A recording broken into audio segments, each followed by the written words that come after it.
Hi Google team, today I'm going to explain of how are we going to use Google Calendar API sensitive scope out calendar in our application Novelty Calendar.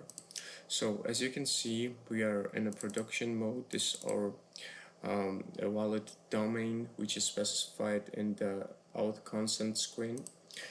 And as you can see in here, we are in default we are redirected to our home page, which do not require any authentication or registration, and users are able to see all related features of our application, that they are able to book meetings with each other using the blockchain technology, and all this information are listed in here.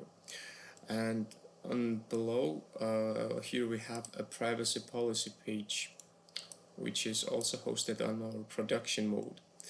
And if we'll scroll below, as the ninth point, we have a Google Calendars API, and in here we directly explained of how are we going to use a Google Calendars API, that we are going to store Google Calendar events of our users to show them in My Events page. This is done in order to synchronize Novelty Calendar with Google Calendar, because both of them have two similar ideas, that they need to store users' events, and it will be very inconvenient for the users if in different calendars they will have different events. So it will invoke a frustration. So in order to solve this, we will store users' events, and then we'll appear them at our platform. And this is from our side. And to synchronize it into the Google Calendar as well, if a user will create some kind of event at our platform, we will add a new event at the Google Calendar, so users will see an upcoming meetings from the Google Calendar at our platform, and our platform will create automatically new events at the Google Calendar. So that's the two main functionalities that we are covering using the API. And now I will show how to register and how to use our website. So here is a little button on the right top corner, and also it is able to log in from the below.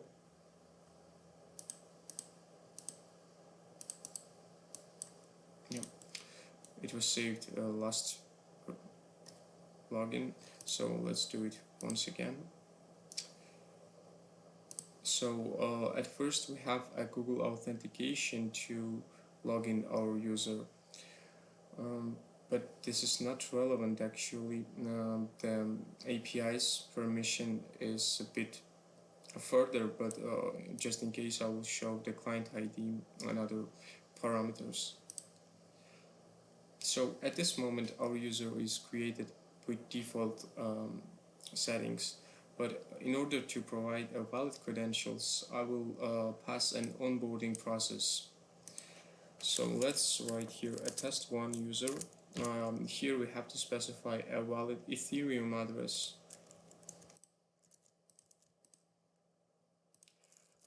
Test event, test link, and let it be $1 as the meeting price. Just for the testing purposes, I will leave the whole day as an available hours for meetings, which is impossible in the real life, but for the sake of testing, let it be. And let's choose 1 hour duration of the meetings. And as the last step of the onboarding process, we are asking our users to grant us a permission to access their Google Calendar. So let's do it. And as you can see, it is the parameters in here, but before showing our client ID, we need to choose them, our account. And at this moment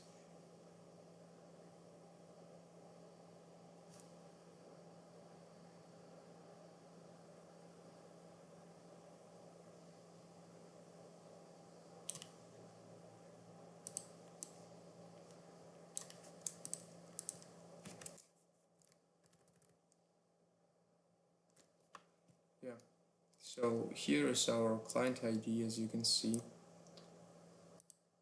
and also here should be visible the out calendar scope, the only scope that we are requiring from the user.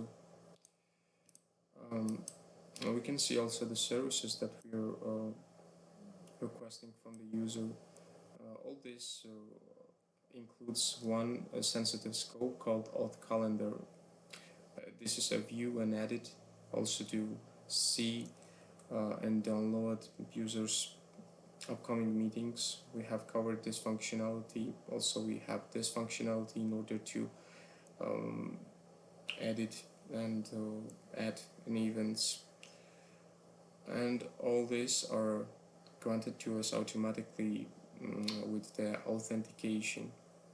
So yep, I have shown the client ID, and now I think we can proceed. So and access has been granted, and now we can successfully register. So as we see, with the provided credentials, they are appearing at our home page, at our profile, I would say. And now we can try to manipulate with our functionalities. So let's go to my events, and as you can see, we haven't booked anything at our platform, but it automatically created an upcoming meetings in here, and this is due to that we have fetched a meetings from the Google Calendar, and at those dates and those times the booking at us will not be available for other users because we have already booked some meetings. But to show this once again, it will be good to book a meeting, for example, at 2 p.m. let it be.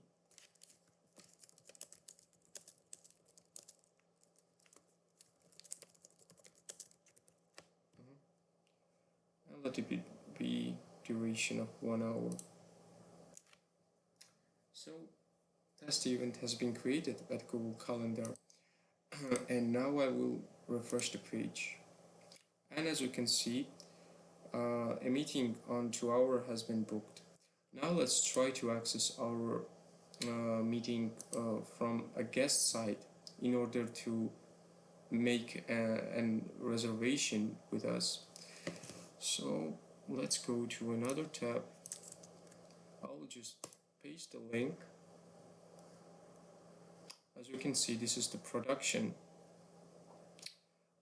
domain, and this is the username that we have specified earlier. And if we will go, for example, to the 3rd August, we will see that all hours are available and from the start of the day until the end of it. And there is a little discrepancy in here, that we have filtered out all the hours because yeah, with my time zone it's getting 12 a.m. so all hours are removed, and we should be able to see this 4 p.m. but it's missing. As you can see, it will be appearing here as a 14 semicolon and 00, but it's missing from here because we are filtering the meetings that are upcoming already, and as we can see, we have already a meeting at 2 p.m.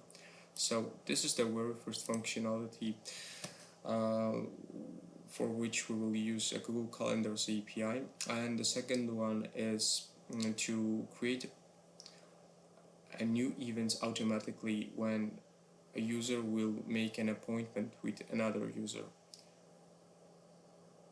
So let's try to book on 15 hour.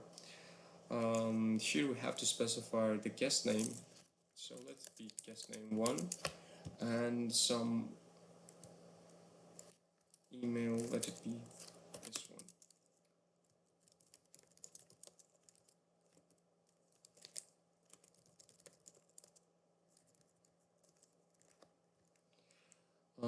order to book a slot, we need to pay either in cryptocurrency such as Ethereum, USDC, or via fiat. But payment with fiat is disabled for a moment, so let us make a transaction with Ethereum.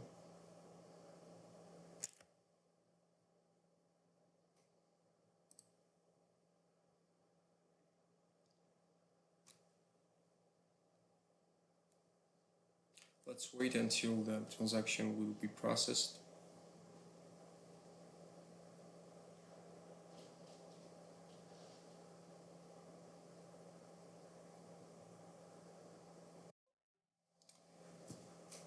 Yeah, it is confirmed. And now if we will check here the next hour, it should be 3 p.m. It's missing as well as the 2 hours, because if we will switch to the our host user and we will refresh my events page, we will be able to see that meeting on the 3 p.m. is showing in here, so it means that it's filtered out from the available hours. And our second functionality is that we have created already on the 3 p.m. automatically our meeting that has been booked. So here's the details, additional information, test 3, test link 1, and the second guest's email service novelty today. So this is the two main functionalities that we for what we are using the Google Calendar's API sensitive scope auth calendar. And yeah, that's all. And I want to make sure once again that we are on the production domain. Yeah. So thanks for your attention. Bye.